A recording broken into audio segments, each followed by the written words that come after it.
Hello my dear friends and masters, welcome back to our channel oneness vegetarianism. నా పేరు స్వప్నేశ్వరి. ముందుగా మనందరి గురువు అయిన డాక్టర్ బ్రహ్మర్షి పితామహ పత్రి సార్కి నా యొక్క అనంతకోటి ఆత్మ ప్రణామాలు. సత్యలోకవాసులకి, దివ్యలోకవాసులకి, మహాకారణలోకవాసులకి, నక్షత్రలోకవాసులకి, ఏంజల్స్కి, మహావతార్ బాబాజీకి, బుద్ధ భగవానుడికి, రామ్తా మాస్టర్ ఉపాధ్యాయుడు, మాస్టర్ టీచర్, ఇమోటల్ గురువైన తండ్రికి నా యొక్క అనంతకోటి ఆత్మ ప్రణామాలు. ఈ వర్తమానానికి, అనంతానికి, విశ్వానికి, శాంతికి, శక్తికి, కాంతికి నా యొక్క అనంతకోటి ఆత్మ ప్రణామాలు. సమస్త మూగజీవులకి, పంచభూతాలకి, భూమాతకి నా యొక్క స్వయానికి కూడా అనంతకోటి ఆత్మ ప్రణామాలు. మరి రోజులాగానే ఈరోజు మరింత జ్ఞానాన్ని, విజ్ఞానాన్ని షేర్ చేయడానికి శాంత మేడంకి వెల్కమ్ చేద్దాం. Madam welcome. Welcome to our session madam. Over to you madam. Shanta madam. Thank you madam. Thank you. ముందుగా మేడం, ఇక్కడేమన్నా నా దగ్గర నుంచి డిస్టర్బెన్స్ వస్తుందా మీకు? ఏదో కొంచెం వస్తుంది మేడం. ఫ్యాన్ గాలి కాదు మేడం, న్యాచురల్ గాలి, చెట్ల గాలి ఎంత తోలుతుందో అంత తోలుతుంది గాలి. Free of cost madam. చెప్పాను కదా, తోటలు అన్ని పక్కన పైన టెర్రస్ పైన ఉన్నాము, పైన ఇంట్లో. అదే గాలి సౌండ్ వినిపిస్తుంది మేడం. చాలా గాలి వస్తుంది మేడం, చాలా గాలి వస్తుంది. అదే మేడం. ఓకే, ఇప్పుడేం లేదు మేడం, అప్పుడప్పుడు వస్తుంది. అదే గాలి బాగా గాలి మంచిగా తోలుతుంది. Okay madam. ఓకే. ముందుగా మన గురువు గారు అయిన బ్రహ్మర్షి పితామహ పత్రి సార్ గారికి, స్వర్ణమల పత్రి మేడం గారికి నా అనంతకోటి ఆత్మ ప్రణామాలు. విశ్వంలోని గురువులందరికీ కూడా నా ఆత్మ ప్రణామాలు, కృతజ్ఞతలు, ధన్యవాదాలు తెలియజేసుకుంటూ ఈ వర్తమాన క్షణానికి, నా స్వయానికి మరియు రామ్తా మాస్టర్ గారికి, స్వప్నేశ్వర్ మేడం గారికి నా అనంతకోటి ఆత్మ ప్రణామాలు తెలియజేసుకుంటూ నాకు సహకరిస్తున్న నా కుటుంబ సభ్యులకు, నా జన్మనిచ్చిన తల్లిదండ్రులు కూడా కృతజ్ఞతలు తెలియజేసుకుంటూ గురు చరిత్ర అనే పుస్తకాన్ని చదువుతున్నాను. మీరు సహకరిస్తున్న మీ అందరికీ కూడా నా అనంతకోటి ఆత్మ ప్రణామాలు. వన్నెస్ వెజిటేరియనిజం టీవీ వ్యవస్థాపకులైన స్వప్నేశ్వర్ మేడంకి మరొకసారి నా ఆత్మపూర్వక కృతజ్ఞతలు, ధన్యవాదాలు, ఆత్మ ప్రణామాలు. Thank you.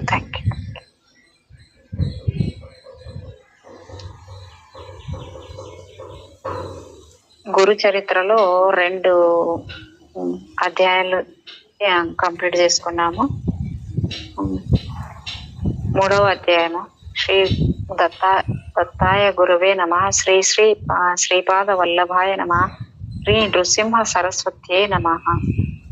గురు చరిత్రలో ఏమంటే, గురువు యొక్క మహిమ ఇంతటిదని చెప్పడానికి వీలేం కాదు కదా. ఎవరు సాత్వికమైన ఓర్యమిని పొంది దృఢ భక్తితో, దైవాన్ని భక్తితో, సద్గురువుని భజిస్తారో వారు తప్పక కృతకృత్యులు అవుతారు. కాబట్టి నీవు పరమ శ్రేయస్సు కోరితే నిస్సంశయంగా శ్రద్ధాన్వితుడవై నరదేహంతో అవతరించిన శ్రీ గురుని సేవించు అని సిద్ధులు చెప్పారు. అక్కడ వరకు అయింది. 3వ అధ్యాయము శ్రీ గణేశ, శ్రీ సరస్వతి నమః, శ్రీ గురుభ్యో నమః. ఇక్కడ ప్రస్తావన ఏంటంటే, సద్గురు కృప కలుగుతున్నట్టు గుర్తు నామధారకునికి వలె గురువు మహిమను గురించి తెలుసుకోవాలన్న జిజ్ఞాస అంతకంతకు అధికమవడము, ఇదే నిజమైన భక్తి చిహ్నము. 3-4 అధ్యాయాలు ఈ విషయాన్నే వివరిస్తాయని చెప్తున్నారు. ఇక్కడ సృష్టి వికాసం కోసం అవతరించిన వారు అత్రి మహర్షి. ఆ కార్యాన్ని నెరవేర్చడానికి తనను తాను దత్తం చేసుకున్న పరమేశ్వరుడే దత్తాత్రేయుడు. అందుకు దోహదకారి అయిన దుర్వాస శాపాన్ని కూడా స్వీకరించాడు. ఆయన త్రిమూర్త్యాత్మకు అయినందువలన గురు ధ్యాన శ్లోకము ఆయనకు సంపూర్ణంగా వర్తిస్తుంది. సిద్ధ పురుషులందరి రూపంలో మానవాళిని సదా అనుగ్రహించేది ఆయనే. అంటే భగవంతుడే మానవాళికి గురువుగా అవతరించిన దత్తాత్రేయుడు అనుట. అందుకే దత్తావతారాలైన శ్రీపాద వల్లభుడు, నృసింహ సరస్వతి, మాణిక్య ప్రభువు, అక్కల్కోట స్వామి, షిరిడి సాయిబాబా వంటి సద్గురువులకు స్కాంద పురాణాంతర్గతమైన గురు గీతలోని గురుస్థితి శ్లోకాలు యథాతథంగా సరిపోతాయి. అట్టి వారిని ముముక్షులు ఆశ్రయించాలని, తదన్యులను కాదని భగవద్గీత 4:34లో శ్రీకృష్ణుడు కూడా ఆదేశిస్తారంట. ముముక్షువు ఇటువంటి దత్తావతారాల చరిత్రలను, బోధనలను శ్రద్ధగా పారాయణ శ్రవణాదులు చేసి శ్రీ దత్తానుగ్రహానికి పాత్రుడు అవ్వాలి. అప్పుడే తగు రీతిన గురువానుగ్రహము ప్రాప్తిస్తుంది.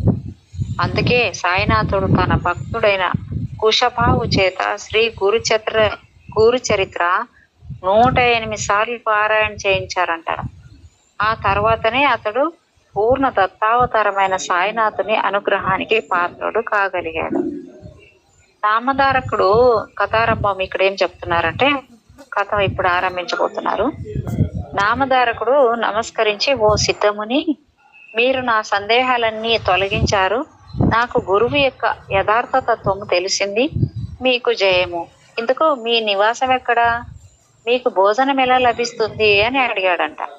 సిద్ధయోగి అతనిని కౌలించుకుని ఆశీర్వదించి నవ్వుతూ, నేను ఎప్పుడు శ్రీ గురుని చెంతనే ఉంటాను. శ్రీ గురు స్మరణనే నాకు ఆహారం. వారి మహిమయే నాకు అమృత తుల్యమైన పానీయము. శ్రీ గురు చరిత్ర గ్రంథము శ్రవణము చేస్తుంటే భుక్తి ముక్తి శీఘ్రంగా లభిస్తాయి. పరిశుద్ధులై దీనిని 7 రోజులలో పారాయణ లేక శ్రవణం చేసిన వారి పాపాలు నశించి సంతానము, ధన ధాన్యాలు, దీర్ఘాయువు, జ్ఞానము ఎవరు కోరినది వారికి లభిస్తుంది, నిష్కామములకు ముక్తినిస్తుంది అని చెప్పి తమ వద్దనున్న గ్రంథాన్ని చూపించాడంట. నామధారకుడు ఎంతో ఆసక్తితో ఆయన పాదాలకు నమస్కరించి, మీరు ఈ గ్రంథం సంగతి చెబుతుంటే నాకు ఎంతో దూరం నడిచి దప్పికగొన్న వాడికి సాక్షాత్తు అమృతమే పోసినట్లు ఉన్నది. ఇది వినడం వల్ల నా అజ్ఞానం ఇంకా తొలగిపోగలదు. దీనిని శ్రవణం చేయాలనిపిస్తున్నది. నా సందేహాలు తొలగించి నాకింత మేలు చేస్తున్న మీరే నా గురుదేవులు. నన్ను అనుగ్రహించండి అని వేడుకొన్నాడు నామధారకుడు.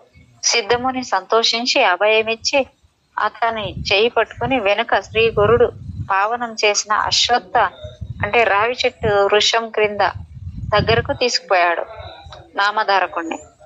దాని క్రింద తమ దగ్గరగా కూర్చోబెట్టుకుని ఇలా చెప్పాడు, నాయనా, ఆ జ్ఞానం వలన నీకు శ్రీ గురుని యందు దృఢమైన భక్తి కుదరలేదు. ఆయనను సందేహించడం వలనే నీకు ఇన్ని కష్టాలు వచ్చాయి. సదాచార సంపన్నుడైన గురువును పూర్ణమైన భక్తితో విశ్వసించి సేవించగల వారికే వారి నిజతత్వము అర్థమవుతుంది. అట్టి వారికే కష్టాలు తొలగి అభిష్టాలు నెరవేరుతాయి. నిజానికి సద్గురువు తన పర భేదం లేకుండా అందరిపైన అపారమైన దయ కురిపిస్తుంటాడు. నీరు ఎత్తైన ప్రాంతంలో నిలువజాలనట్లు డాంబికులకు ఆయన కృప లభించదు. గురువుకు సాటి అయినది ఏదీ లేదు. కల్పవృక్షము, చింతామణి కోరినవి మాత్రమే ప్రసాదించగలవు. కానీ గురువు మనము కోరని దానిని కూడా దర్శింపజేస్తారు. కోరని దానిని కూడా ప్రసాదిస్తారు. ఆయన స్పర్శ దీక్షతోనే మనకు ప్రపంచమంతా బ్రహ్మమయంగా దర్శింపజేస్తారు. ఆయననే శంకించే వారికి ఆయన ఏమి చేయగలడు?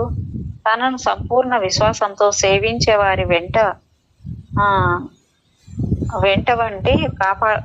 ఉండి కాపాడటమే ఆయన ధర్మం. కానీ పామరులు కష్టం వచ్చినప్పుడు ఎవరో చెప్పగా ఆయనను సేవిస్తారు, కానీ శ్రద్ధ విశ్వాసాలతో సరైన పద్ధతిలో సేవించరు. కనుకనే కొందరి అభిష్టాలు నెరవేరు. అప్పుడు వారు తమకు గురువు ఏమి చేయలేదని ఆయనను నిందిస్తారు. నామధారకునకు నమస్కరించి, స్వామి, నాకు శ్రీ గురుని లీలలు వినిపించి కృతార్థం చేయండి. శ్రీ గురుడు త్రిమూర్తాత్మకమైన భగవంతుడు అంటిరి కదా, ఆయన మొదట అలా ఎందుకు అవతరించారో సెలవియండి అని వేడుకున్నాడట. సిద్ధముని సంతోషించి, శ్రీ గురుని పట్ల నీకిట్టి శ్రద్ధ కలగడం ఎంతో శుభ సూచకం. ఇంతవరకు శ్రీ గురుని లీలల గురించి ఇంత ప్రీతితో ఎవరు అడగనే లేదు. ముముక్షులకు మాత్రమే ఇట్టి అభిరుచి కలుగుతుంది. నీకు తప్పక పురుషార్థాలు ప్రాప్తిస్తాయి. నీ శ్రద్ధ నాకెంతో ఆనందాన్ని కలిగిస్తున్నదని నీవు అడిగినది చెబుతాను, శ్రద్ధగా విను అని చెప్తారు అన్నమాట. జగత్తుకు మూల కారణమైన భగవంతుడు మొదట అనేకమవ్వాలని సంకల్పించినప్పుడు ఆయన శక్తి త్రిగుణాత్మకంగా మారి బ్రహ్మ విష్ణు మహేశ్వరుల రూపం ధరించింది.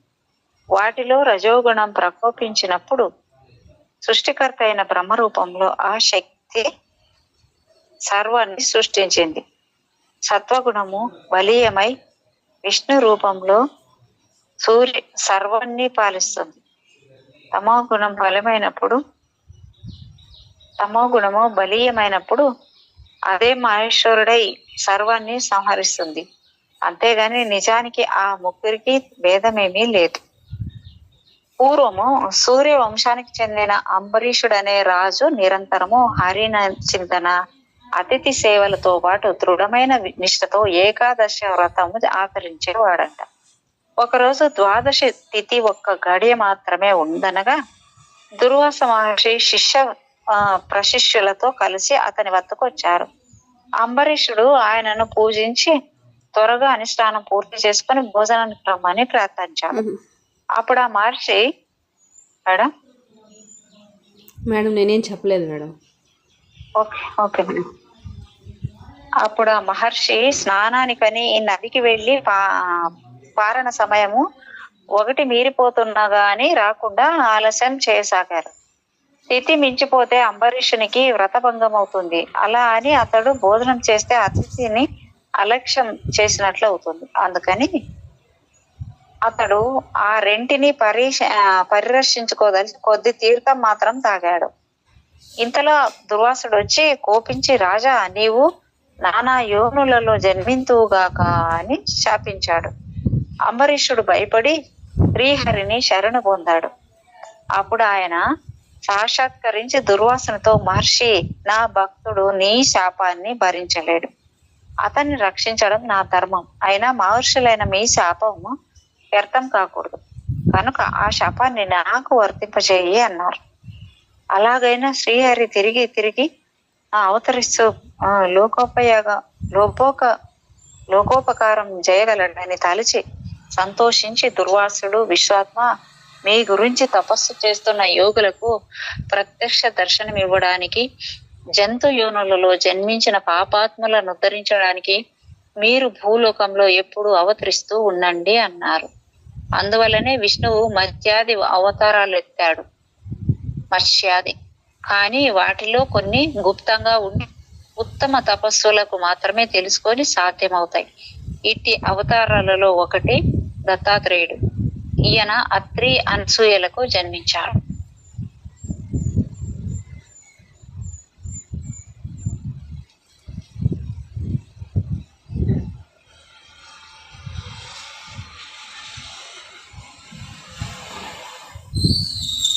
నాలుగవ అధ్యాయము.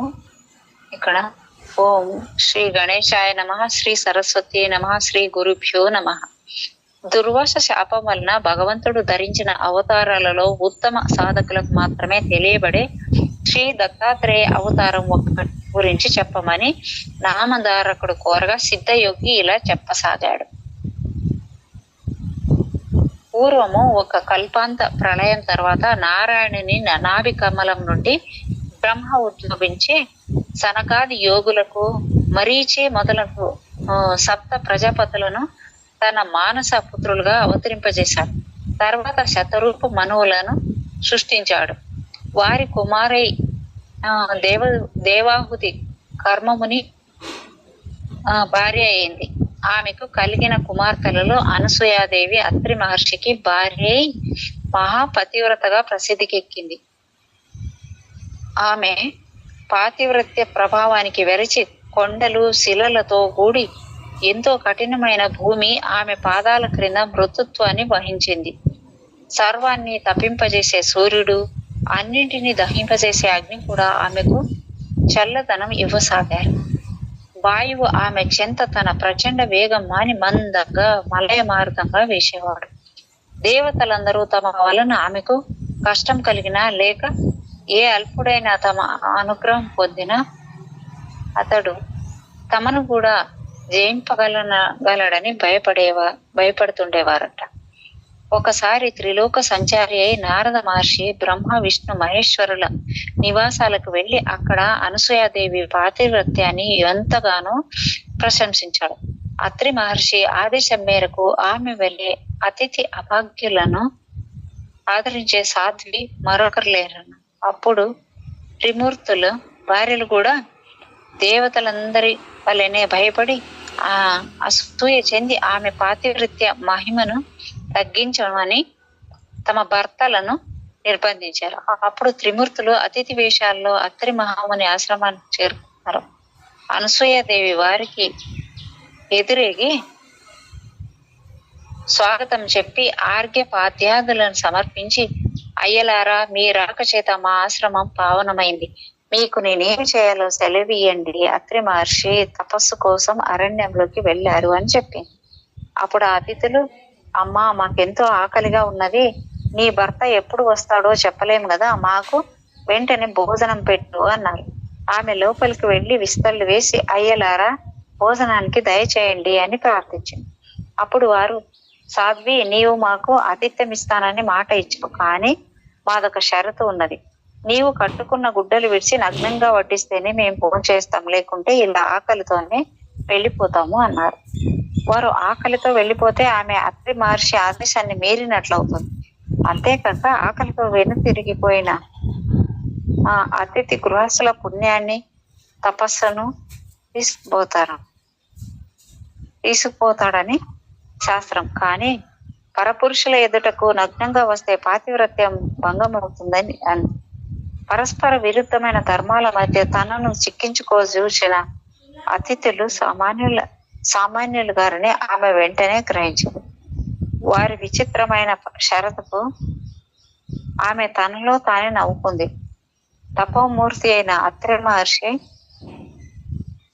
సంసర్గం వలన పవిత్రురాలైన నాకు కామ భయం లేదు. ఆకలి కొని అన్నం అడిగిన వారికి మీరు ధర్మం ప్రకారం నా బిడ్డలే గాని పరపురుషులు కారు అనుకుని ఆ సాత్వి, అయ్యలారా, అలానే చేస్తాను, భోజనానికి లేవండి అని చెప్పి ఆశ్రమం లోపలికి వెళ్ళి అత్రి మహర్షి పాదుకలతో, స్వామి, నేను మీ ఆజ్ఞ మేరకు వారు నా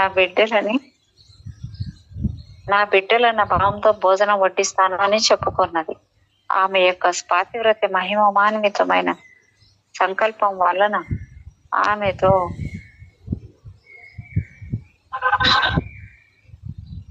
ఒక నిమిషం మేడం.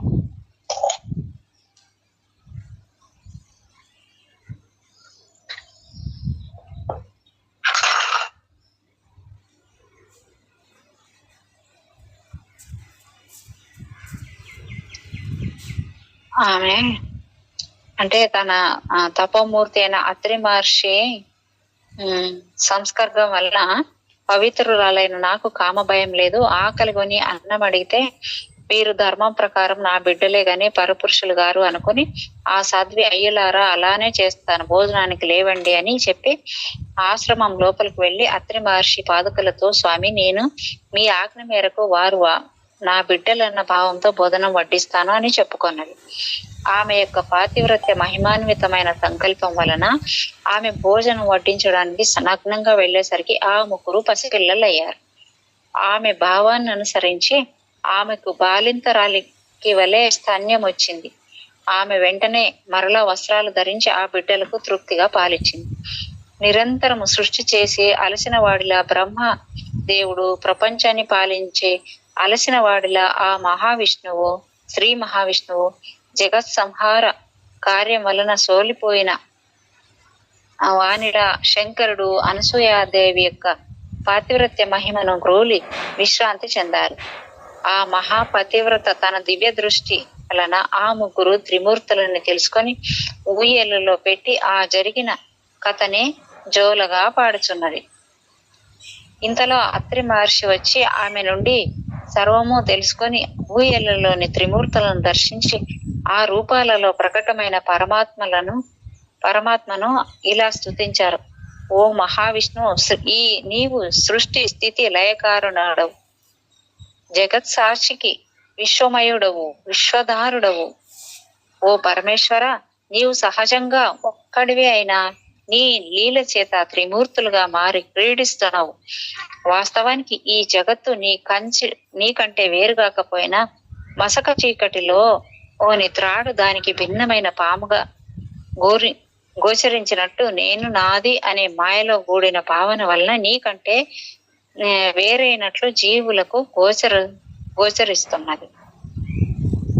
ఊయలలోని పిల్లలు హాయిగా నిద్రపోతున్నారు. త్రిమూర్తులు ఆ స్తోత్రానికి తృప్తి చెంది తమ నిజ రూపాలతో కూడా ప్రత్యక్షమై వరం కోరమన్నారు. అప్పుడు ఆయన సాభిప్రాయంగా భార్య వైపు చూస్తూ, సాధ్వి, వీరు మనస్సు చేత కూడా పొందడానికి వీలు కాని వారు. ఆయన నీ భక్తి వలన ఇలా వచ్చారు.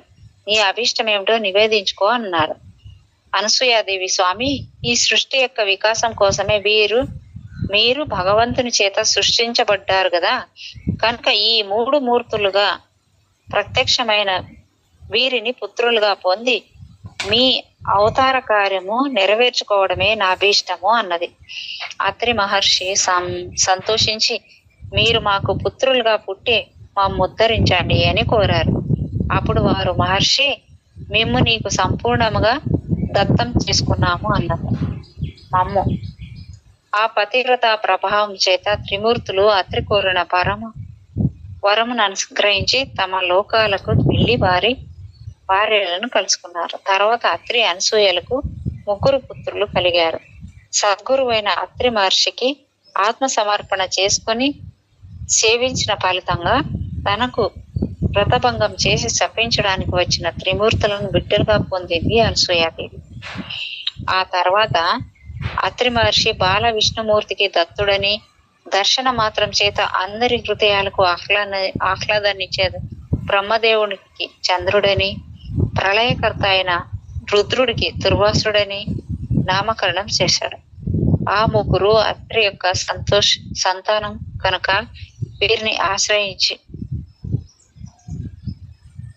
రుద్రుడని నామకరణం చేశాడు. ఈ 3 అత్రి యొక్క సంతానం కనుక వీరిని ఆత్రేయులని, దత్తుడిని దత్తాత్రేయుడని వ్యవహరిస్తారు. ఈయనే సాక్షాత్తు పరమేశ్వరుడు. శృతులకు కూడా అందని సచ్చిదానంద స్వరూపుడకు మానవులకు అభిష్టాలు నెరవేర్చి యోగము జ్ఞానము ప్రసాదించేవాడు. స్మరించిన తక్షణంలోనే అనుగ్రహిస్తూ సర్వత్రా సంచరిస్తుంటాడు. దుర్వాసుడు మిక్కిలి కోపం స్వభావం గలవాడైనా ఆయన కోపం కూడా లోకానికి కళ్యాణమే చేకూర్చింది. చంద్రుడు సర్వజీవులను పోషిస్తుంటాడు. తర్వాత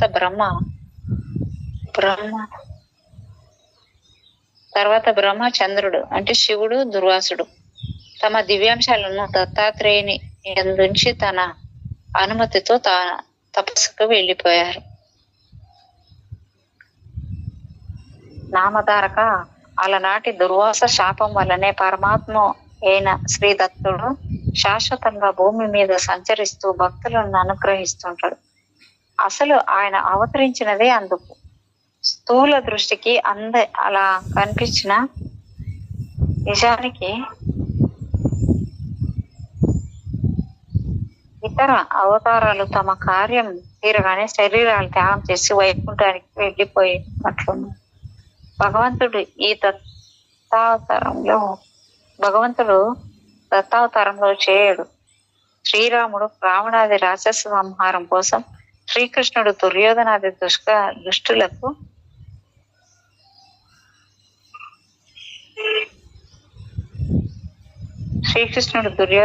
దుష్టులను సంహరించి భూభారం తగ్గించడానికి అవతరించాడు.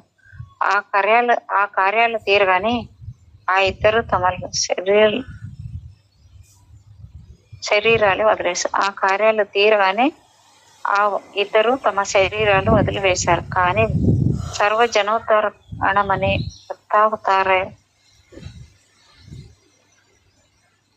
దత్తావతారం అనే కనుక సర్వజనోద్ధరణపై దత్తావతార కార్యం కృష్ణ వరకు కొనసాగవలసిందే. కనుక దత్తస్వామి అవతార త్యాగం చేయకుండా నిత్యము భూమిపై సంతరిస్తుంటాడు. శ్రీ దత్తాత్రేయుడే ఆది గురువు. పూర్వం భగవంతుడు మత్స్య కూర్మ రూపాలలో అవతరించాడు. అలాగే ఈ కలియుగంలో కూడా ఇప్పటికీ 2 సార్లు అవతరించాడు. కలియుగంలో అజ్ఞానులకు అజ్ఞానులకు గోచారం కాకపోయినా ఆ రెండవ ఆ రెండవ ఆచారమైన కలియుగంలో అజ్ఞానులకు గోచరం కాకపోయినా ఆ రెండవ తారాలు ఇప్పటికీ కూడా భక్తుల అభిష్టాలు నెరవేరుస్తున్నారు. ఇతర యుగాలలో కర్మ చేత తప్ప సిద్ధించని పుణ్యము ఈ కలియుగంలో పరిమిత కాలంలో సత్సంకల్పం చేతన సిద్ధిస్తుంది.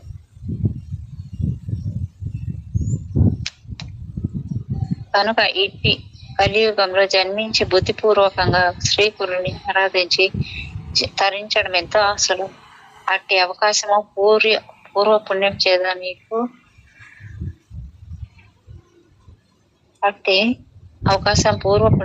నీకు లభించింది కనుక నేను చెప్పే గురు కథలు శ్రద్ధతో విను అన్నారు సిద్ధయ్య.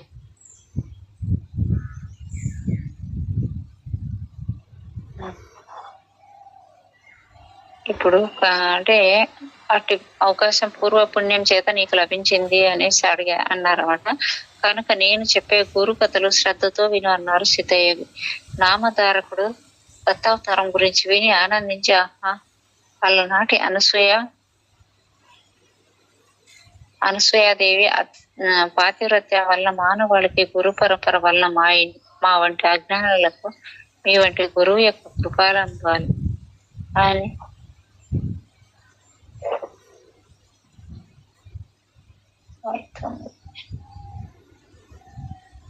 అక్కడికి అయిపోయింది 5వ అధ్యాయం. ఇక్కడ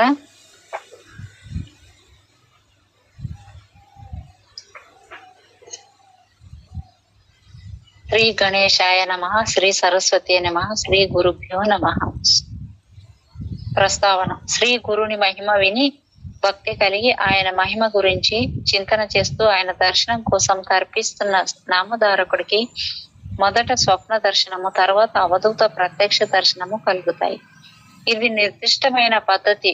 రాజు సుమతి కూడా దత్త మహిమ తెలిసి ఆయన భక్తులే అతిథులను ఆయన రూపంగా భావించి సేవిస్తుండగా స్వామి భిక్షు రూపంలో మొదట దర్శనమిచ్చి అనుగ్రహిస్తారు. తపస్వి అయిన అత్రి మహర్షికి కూడా దత్త స్వామి మొదట ధ్యానంలో దర్శనమిచ్చి అటు తర్వాతనే మానవాకృతిలో అతిథులుగా ఆశ్రమానికి వచ్చినట్టు 16 దత్తావతారాల వృత్తాంతంలో దత్త భాగవతంలో ఉన్నది. ఆధునిక యుగంలో కూడా ఈ వాసుదేవానంద సరస్వతి స్వామి అనుభవము అలానే ఉన్నది. శ్రీ సాయిబాబా అక్కలకోటి స్వామి చరిత్రలో కూడా శ్రీ గురు చరిత్ర, శ్రీ గురు గీత పారాయణం చేసే ఎందరికో మొదట ఆ మహనీయులు స్వప్న దర్శనమిచ్చి అటు తర్వాత వారికి ప్రత్యక్ష దర్శనం లభించడం చూడవచ్చు. పారాయణ వలన ముముక్షులు దైవీ సంపద, సద్గురు దర్శనాభిలాష మొదట తీవ్రతరమైన సేవించుకోగల సంస్కారం కూడా హృదయానికి కలుగుతుంది. ఈ నిర్దిష్టమైన పద్ధతి విడిచి మనమే సద్గురువు కోసం అన్వేషిస్తే కలి వైపరీత్యం వలన కపట సద్గురువుల బారిన పడడం తథ్యం. ఒక మహనీయుడు చెప్పినట్టు మనం అజ్ఞానులం కనుక మన నిర్ణయం ఆ విషయంలో కూడా లోపభూయిష్టంగా ఉండి తీరుతుంది. దత్తానుగ్రహం నామధారక శర్మకు సిద్ధుని దర్శనంగా మాత్రమే కాక ఆయన నిత్యము చదువుకునే శ్రీ గురు చరిత్ర గ్రంథం రూపంలోనూ అందుండి గురు లీలలు శ్రవణం చేసే భాగ్యంగానూ లభించింది. ప్రత్యక్షంగా శ్రీ గురుని సేవించిన సిద్ధుడు రాసినది కనుక ఆ గ్రంథము యథార్థంగా దాని రూపంలో పారాయణ సమయంలోనే సిద్ధుడే మనకు అది చెప్పినట్టు కనుక తగిన శ్రద్ధతో పారాయణ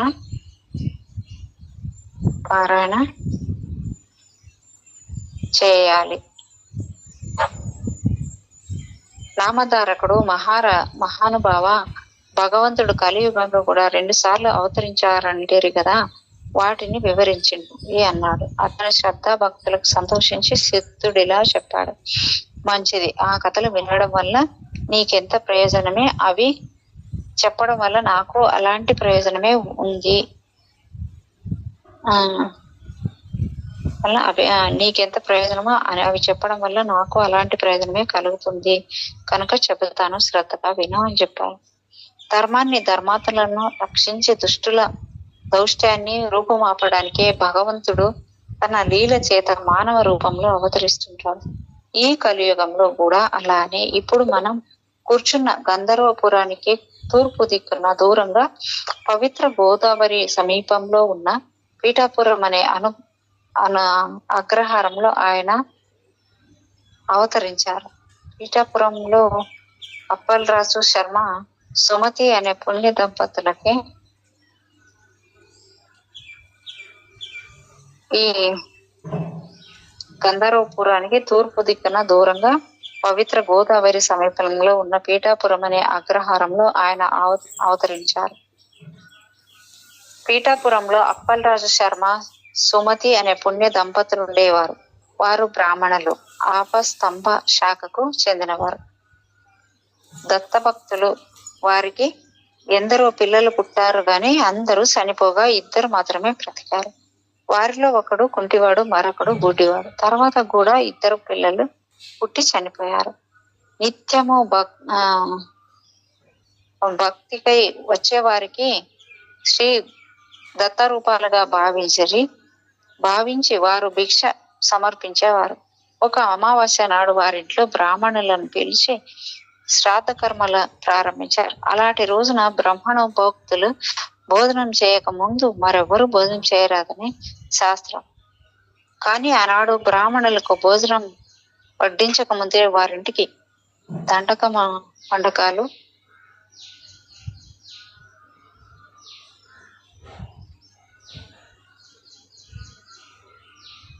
వారింటికి దండక మండకం దారి అయిన ఒక సన్యాసి వచ్చి భిక్ష కోరాడు. శ్రాద్ధ కలాపంలో నిమగ్నుడై ఉన్న ఇంటి యజమానికి సంగతి తెలియదు. ఇల్లాలైన సుమతి ఆ వచ్చిన సంయమీంద్రుడు శ్రాద్ధభోక్త అయిన పరమేశ్వరుడేనని, తమ కులదైవమనే మేమైన శ్రీ దత్తాత్రేయుడేనని విశ్వసించి ఆయనకి భిక్ష ఇచ్చింది. ఆమె భక్తి విశ్వాసాలకు సంప్రీతుడైన ఆ యతీంద్రుడు యథార్థమైన తన దత్తాత్రేయ స్వరూపంలో దర్శనమిచ్చాడు. నామధారక అప్పటిదాకా స్వామిని చూడడానికి 1000 కనులు చాలవు. వర్ణించడానికి ఎన్ని వేల నాలుకలైనా సరిపోవు. 2 చేతులతో శంఖ చక్రాలు, 2 చేతులతో డమరు త్రిశూలాలు, మిగిలిన 2 చేతులలో జపమాల కమండలాలు ధరించి 6 బాహువులతో 3 ముఖాలతో స్వామి వెలిగిపోతున్నాడు. వెండికొండ వలె తెల్లని కాంతితో ఆయన మూర్తిభవించిన శుద్ధ సత్యము అన్నట్లు ప్రకాశిస్తున్నాడు. ప్రపంచంలోని దీనులను ఉద్ధరించడానికి 6 చేతులు చాలక అనేకమైన బాహువులే ఆయన శిరస్సు నుండి వచ్చాయా అన్నట్లు ఆయన జటాజూటం నుండి జుట్టు పాయలుగా వేలాడుతున్నాడు. ఆ తల్లి సుమతీదేవి తమ జన్మ సార్థకమయ్యేలా ఆ అమృతమూర్తిని ఓడలెల్లే కళ్ళు చేసుకొని ఆ కన్నులతోనే పానం చేయసాగింది. అప్పుడు ఆ కరుణాకరుడు, తల్లి అచంచలమైన నీ విశ్వాసానికి సంప్రీతుడునయ్యా. శ్రాద్ధ బ్రాహ్మణుల భోజనం చేయకముందే నేను పరమేశ్వరుడన్న విశ్వాసంతో భోజనం పెట్టావు. నీ అభీష్టం ఏమిటో చెప్పు, నేను తప్పక నెరవేర్చుతాగలను అన్నావు. స్వామి మాటలు అమృతధారలై ఆమె చెవుల ద్వారా శరీరంలోని సర్వధాతువులలోకి ప్రవహించాయి. జగన్మోహనమైన శ్రీ దత్తాత్రేయ స్వామి దర్శనంతో ఆమె కన్నులు ఆయన యొక్క అమృత వాక్కులు వినడం వల్ల ఆమె చెవులు బ్రహ్మవాక్కులైన వేదాలను వినిన ఋషి సత్తముల చెవుల వలె పరమ పావనమై ఆమె కృతజ్ఞతతో పరమాత్మ యోగులను కూడా ముక్తులను చేసేలా దర్శనమిచ్చావు. అంతేగాక నా చేతి అన్నం స్వీకరించు, ఇంతకంటే నాకేం కావాలి, నేను ధన్యరాలను. ఈనాటి శ్రాద్ధ దేవతలైన మా పితృదేవతలు కూడా ధన్యులయ్యారు. నీవు భక్తుల కోరిక తీర్చే కల్పవృక్షానికి నీవు నన్ను తల్లి అని సంబోధించావు కనుక నేను ప్రత్యేకంగా నిన్ను వరం అడగవలసిన పని లేదు. నీవిచ్చిన మాటను నిలుపుకో చాలు అన్నది. భక్తి శ్రద్ధల వలన జాగృతమైన ఆమె బుద్ధికి శక్తికి ఆశ్చర్యచకితుడైన దత్తాత్రేయ స్వామి ఇది వరకు అత్రి మహర్షి అడిగినట్లే ఈమె కూడా నా గ్రహార్థమైన కోరిక కోరుతున్నది అనుకున్నాడు. కానీ ఆయన అమ్మ నాతో సమానార్థుడైన పుత్రుడే నీకు జన్మిస్తాడు. కానీ నీవు పుత్ర వ్యామోహంతో అతని మాటను పట్టించుకొనక నీవు చెప్పినట్లే అతడు చేయాలని నిర్బంధించకూడదు. అతడు చెప్పినది అక్షరాల అమలు జరపాలి అన్నాడు. ఆ దర్శనంతో మరింత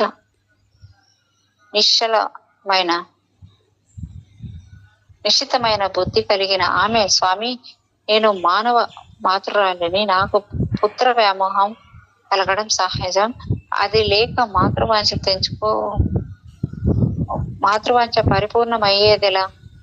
కనుక పుత్రుడు జన్మించాక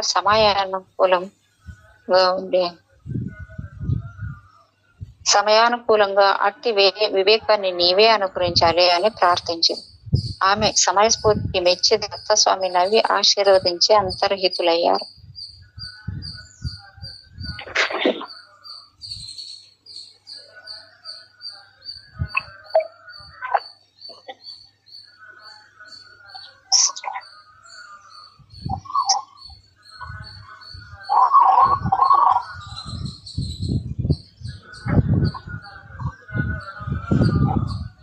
సుమతీదేవి ఆనంద పార్వశంతో ఇంటిలోనికి వెళ్లి శ్రాద్ధాది కార్యకలాపాన్ని కొనసాగిస్తున్న భర్తను ప్రక్కకు పిలిచి, స్వామి, నేను ఈనాడు ఒక అపరాధం చేశాను. చేసిన అపరాధం చెబితే దోషం పోతుంది. శ్రాద్ధ బ్రాహ్మణులు ఇంతవరకు భోజనం చేయలేదు కదా, కానీ ఇప్పుడే ఒక సన్యాసి వచ్చి భిక్షు అడిగాడు. ఆయనే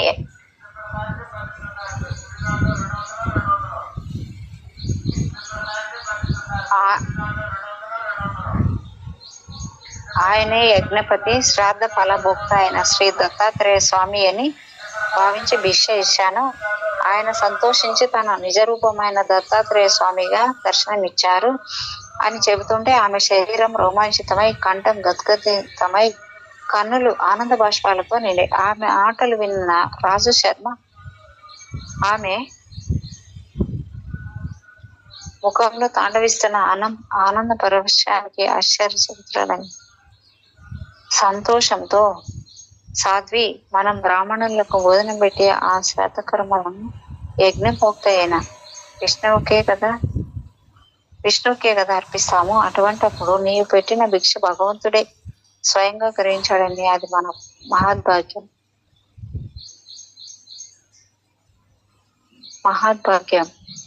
అని. అది కేవలం నీ విశ్వాస ఫలమే. నీవు చేసిన ఈ మంచి కార్యం వలన నీవేగాక అనేక రూపాలలో భక్తులను ఉద్ధరించడానికై అతిథి వల్ల సంచరిస్తుంటాడని విన్నాం. ఆచరణలో జరిగిన లోపం వలన అతిథి ఆకలితో తిరిగిపోతే సాక్షాత్తు శ్రీహరి తిరిగిపోయినట్లు. నీవు చేసిన పని ఎంతో కళ్యాణకరమైనది అని ప్రశంసించాడు. అప్పుడు ఆ పరమసాధ్వి తనకు స్వామి వరం ఇచ్చిన సంగతి వివరంగా చెప్పింది. రాజు శర్మ ఆనందభరితుడై, కళ్యాణి, నీవు మన వంశానికి, ప్రపంచానికి కూడా మంగళకరమైన దానివి కోరవు. నేను ధన్యుని అని ఆమెను మనసారా అభినందించి మిగిలిన శ్రాద్ధ కలాపాన్ని యథావిధిగా పూర్తి చేశాడు.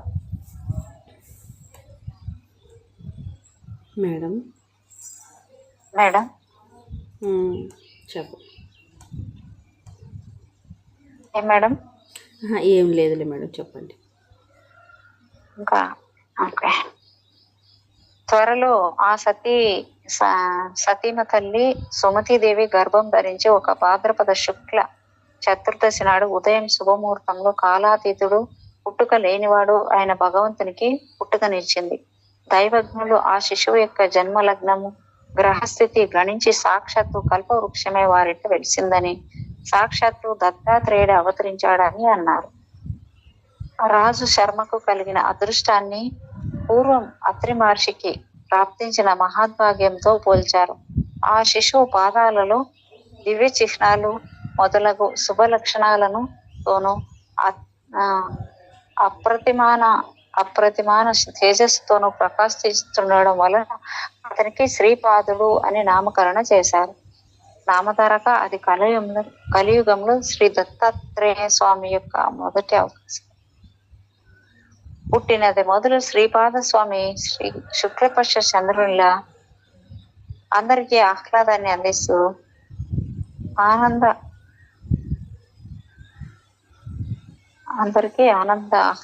అందిస్తూ ఆనందాన్ని చెందిస్తూ ముత్తులు మాటగడుతూ పెరిగి 8 ఏళ్ళ వాడయ్యాడు. అతని ముద్దు ముచ్చటం తల్లిదండ్రులే కదా. ఆ ఊరి వారందరూ తీరం అనుభవించారు. అతని పాద స్పర్శతో ఆ ఊరు, అతని జననం, బాల్య జీవితాల వలన ఆ పవిత్ర గోదావరి ప్రాంతము ఎంతో ధన్యత పొందాయి. అంటే ఆ ఊరు, అతని జననము, బాల్య జీవితాల వలన ఆ పవిత్ర గోదావరి ప్రాంతం ఎంత ధన్యత పొందాయో చెప్పతరమా? 8వ ఏట అతని తల్లిదండ్రులు ఒక శుభముహూర్తంలో అతనికి ఉపనయనం చేశారు. సామాన్యంగా అటు తర్వాత పటువును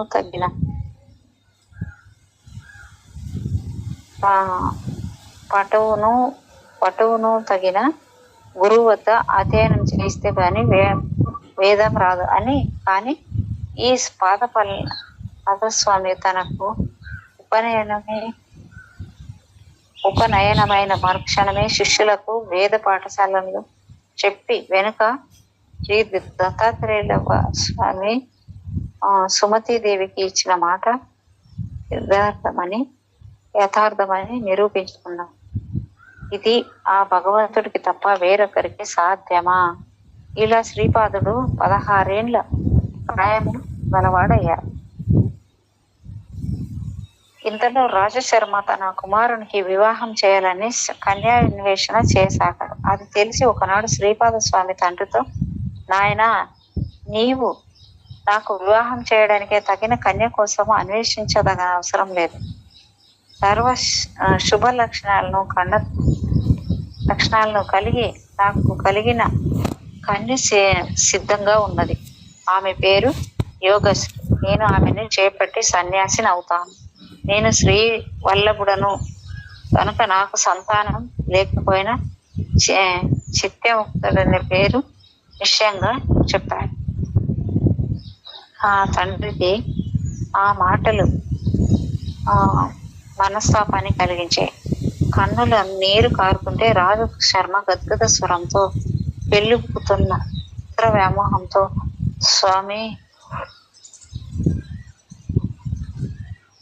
స్వామితో ఇలా వాపోయాడు.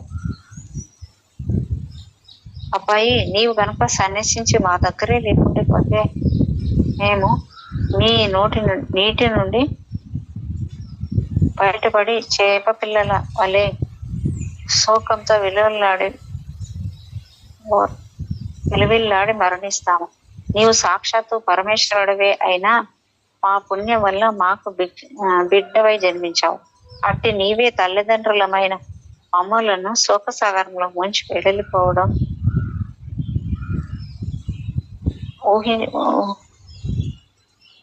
బిడ్డవై జన్మించావు. అట్టి నీవే తల్లిదండ్రులమైన మమ్మల్ని శోకసాగరంలో ముంచి వెడలిపోవడం ఉచితమేనా? భగవంతుడు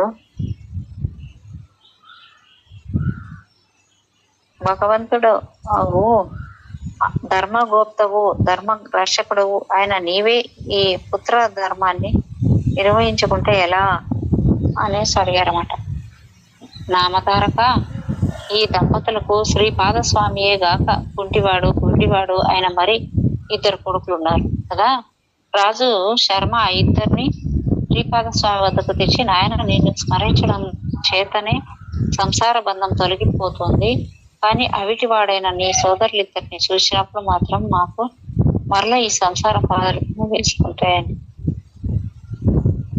పెనవేసుకుంటాయి. వీరితో మా సంగతి ఏమి అని ఒప్పించాడు.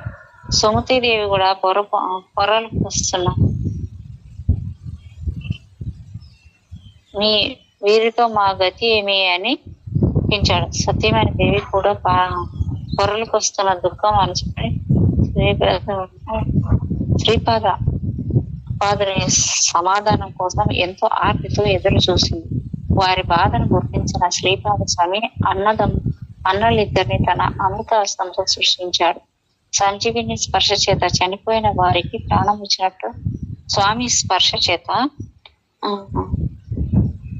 తక్షణమే వారిద్దరూ పాద నేత్రవంతులైన సుందర సుకుమారమైన రూపాలతో ప్రకాశించసాగారు. సర్వ స్వతంత్ర అడగు సకల జగన్ నియామకుడు అయిన భగవంతుని మహిమకు సాధ్యాసాధ్యాలు లేవు. ఈ అమృత సన్నివేశం కన్నులారా చూసిన ఆ తల్లిదండ్రులకు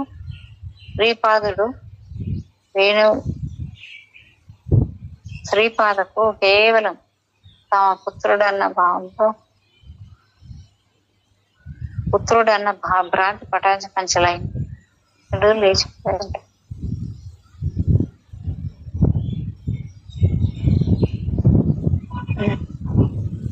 సకల జగన్నియామకుడైన శ్రీపాద స్వామి అన్నలిద్దరిని తన అమృతాస్తంతో సృష్టించాడు. సంజీవిని స్పర్శ చేత చనిపోయిన వారికి ప్రాణం ఇచ్చినట్లు స్వామి స్పర్శ చేత లక్షణమే వారిద్దరూ పాద నేత్రవంతులై సుందర కుమారులైన రూపాలతో ప్రకాశించారు. సర్వతంత్ర స్వతంత్రుడు సకల జగన్నియామకుడు అయిన భగవంతుని మహిమకు సాధ్యాసాధ్యాలు లేవు. ఈ అద్భుత సన్నివేశం కన్నులారా చూసిన ఆ తల్లిదండ్రులకు శ్రీపాద వల్లభుడికే పాదుడు కేవలం తమ పుత్రుడన్న భ్రాంతి పటాపంచలైంది. అంతకు అతడు లేని చోట లేదు గనుక అతడు తమ దగ్గర లేకుండా పోతున్నాడన్న వ్యామోహం అంతరించింది. ఆ ప్రపంచమంతా తన సంతానమే అయిన ఆ ప్రభువును తమ పుత్రుడైన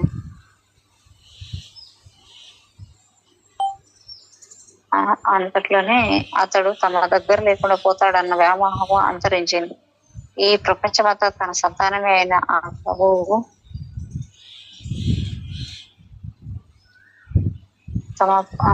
సంతానమే ఆ ప్రభువు తమ పుత్రుడని భ్రమించి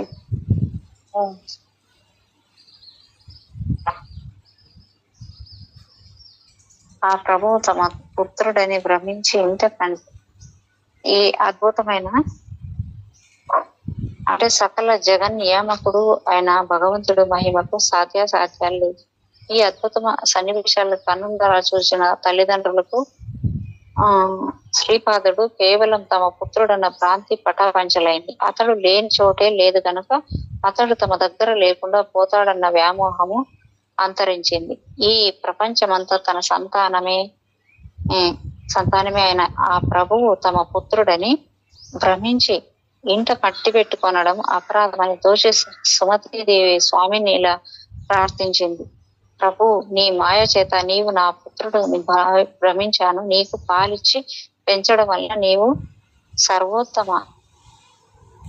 సర్వలోకాలను పాలించే జగన్మాతకు ప్రభువు అన్న సంగతి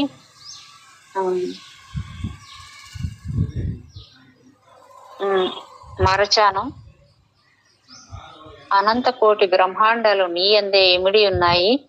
నా భ్రాంతి తొలగించు. అప్పుడు ఆయన తన యథార్థ రూపాన్ని తల్లికి మరొకసారి దర్శింపజేశాడు.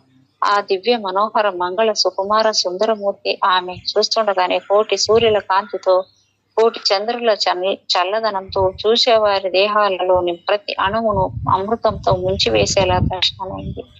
అప్పుడు స్వామి అన్నాడు, అమ్మా, నీవిప్పుడు దర్శించిన రూపాన్ని నిరంతరము ధ్యానిస్తూ ఉండు. త్వరలో నీవు ఈ అజ్ఞానకారాన్ని దాటి స్థాయుజ్యం పొందగలవు. ఈ కొడుకులిద్దరూ 100 ఏళ్లు సుఖంగా జీవించి మిమ్మల్ని భక్తితో సేవిస్తారు. వీరికి విద్య, సంపద, కొడుకులు, మనుషులు అన్ని పుష్కలంగా సమకూరుతాయి. వీరు కూడా లోకవంద్యులవుతారు అని చెప్పారన్నమాట. ఆ సోదరులిద్దరూ శ్రీపాద స్వామిని భక్తితో స్తుతిస్తూ ఉంటే వారితో ఆయన, మీరు తల్లిదండ్రులను ప్రత్యక్ష దైవాలుగా భావించి సేవించి తరించండి.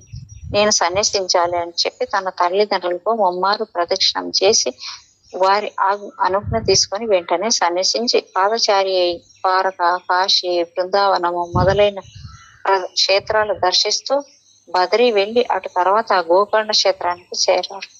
అక్కడ మహాబలేశ్వర లింగ రూపంలో సాక్షాత్తు శంకరుడే నివసిస్తుంటాడు. ఆ లింగాన్ని ప్రతిష్ఠించిన వారు గణేశ్వరుడు ఆ క్షేత్రాల సజ్జనులకు నెలవు అందువలనే ఆ క్షేత్రాన్ని సజ్జనులను ఉద్ధరించడానికి శ్రీపాద స్వామి అక్కడకు వెళ్ళారు అని అతను చెప్పాడు. మేడం అధ్యాయం మళ్ళీ స్టార్ట్ అవుతుంది. టైం ఉందా చెప్పనా? ఇది కూడా చాలండి మేడం. మళ్ళీ నెక్స్ట్ చాప్టర్ మనం చూద్దాం మేడం. ఇంకొక okay madam. Thank you madam. Thank you so much madam.